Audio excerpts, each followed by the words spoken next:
Jadi teman-teman, konsep pemasaran ini ada dua cara ya. Yang pertama adalah konsep pemasaran konvensional, di mana si produsen atau si pabrik atau si perusahaan yang membuat produk untuk menjual barangnya sampai ke kita ya, ini membutuhkan jalur distribusi.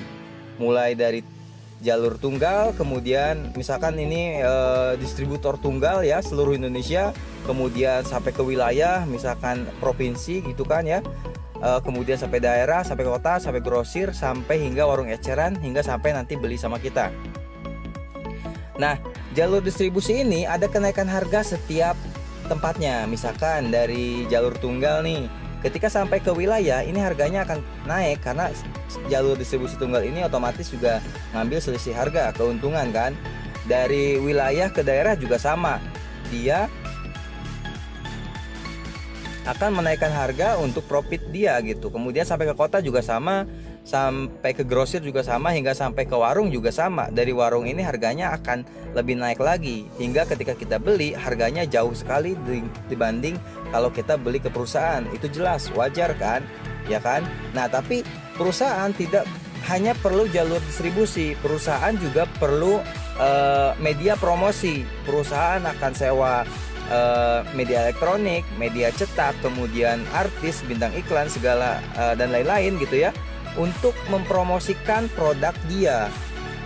Nah, lalu biaya yang dibutuhkan untuk jalur distribusi dan promosi itu sekitar 60%, sehingga kalau misalkan dari perusahaan harganya 400.000 sampai ke kita itu harganya 1 juta rupiah, karena ada biaya distribusi dan promosi yang memakan biaya 60%. Ini besar sekali ya kan. Dari 400.000 menjadi 1 juta, lebih dari harga modal perusahaan buatnya. Nah, masyarakat menganggapnya ini wajar karena memang setiap wilayah perlu ada kenaikan harga. Nah, sekarang konsep pemasaran yang kedua adalah PLBS, penjualan langsung berjenjang syariah. Ini yang digunakan Eco-Racing untuk memasarkan produknya ya, atau biasa disebut dengan network marketing atau MLM. Nah, masyarakat banyak keliru tentang MLM. Masyarakat anggap bahwa MLM itu adalah semuanya money game. Masyarakat anggap MLM itu adalah menguntungkan yang di atas. Masyarakat anggap MLM itu adalah tipu-tipu gitu. Padahal ini adalah konsep pemasaran, salah satu konsep pemasaran gitu yang bisa dipilih oleh perusahaan manapun gitu. Dan perbedaannya di sini, ketika perusahaan itu menggunakan jalur distribusi direct sharing atau PLBS Eco-Racing ini, maka perusahaan tidak membutuhkan jalur distribusi, karena jalur distribusi ini dilakukan oleh kita sebagai mitra bisnisnya ya. Jadi semua distribusi kita yang lakukan, dari perusahaan langsung ke mitra. Jadi kalau misalkan ada yang beli produk, itu kita proses di sistem, nanti perusahaan langsung kirim ke pembeli gitu. Dan di cara pemasaran PLBS ini juga perusahaan ini tidak membutuhkan biaya promosi, karena promosinya dilakukan oleh kita juga sebagai mitra bisnis gitu. Jadi kita makanya di Eco-Racing ini sering ada seminar, banyak edukasi tentang bisnis Eco-Racing di seminar-seminar gitu. Nah, itu adalah tujuan dari acara itu adalah promosi sebenarnya ya kan, promosi kepada orang-orang yang belum tahu Eco-Racing. Nah, biaya distribusi dan promosi yang tadi 60%, jika perusahaan itu menggunakan pemasaran PLBS alias penjualan langsung berjenjang syariah yang sekarang digunakan oleh Eco-Racing, maka 60% ini dibagikan kepada kita semua sebagai mitra bisnis Eco-Racing.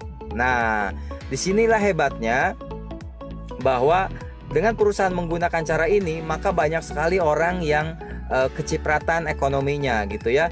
Jadi kalau misalkan perusahaan menggunakan konvensional, maka yang kecipratan secara ekonomi hanya orang-orang yang punya media, orang-orang yang dia misalkan artis gitu ya. Tapi masyarakat umum tidak bisa merasakannya. Tapi dengan cara seperti ini, maka semua lapisan masyarakat itu bisa mendapatkan manfaat dari jalur distribusi atau melakukan promosi produk yang perusahaan bikin.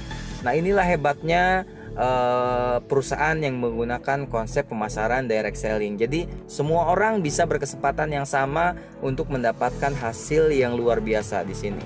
Nah, itulah perbedaannya kenapa Eco-Racing tidak diiklankan. Karena kalau diiklankan berarti perusahaan tidak butuh kita lagi sebagai mitra bisnis, karena perusahaan pasti akan membayar artis, akan membayar media untuk mempromosikan produknya. Tapi di sini perusahaan menggunakan kita untuk mempromosikan produknya, sehingga biaya yang dikeluarkan untuk bayar artis dan media, maka biaya itu adalah dialihkan kepada kita semua melalui komisi dan reward yang luar biasa. Begitu ya teman-teman, semoga mencerahkan, dan jangan lupa buat yang belum bergabung di Eko Racing silahkan hubungi kontak yang ada di deskripsi.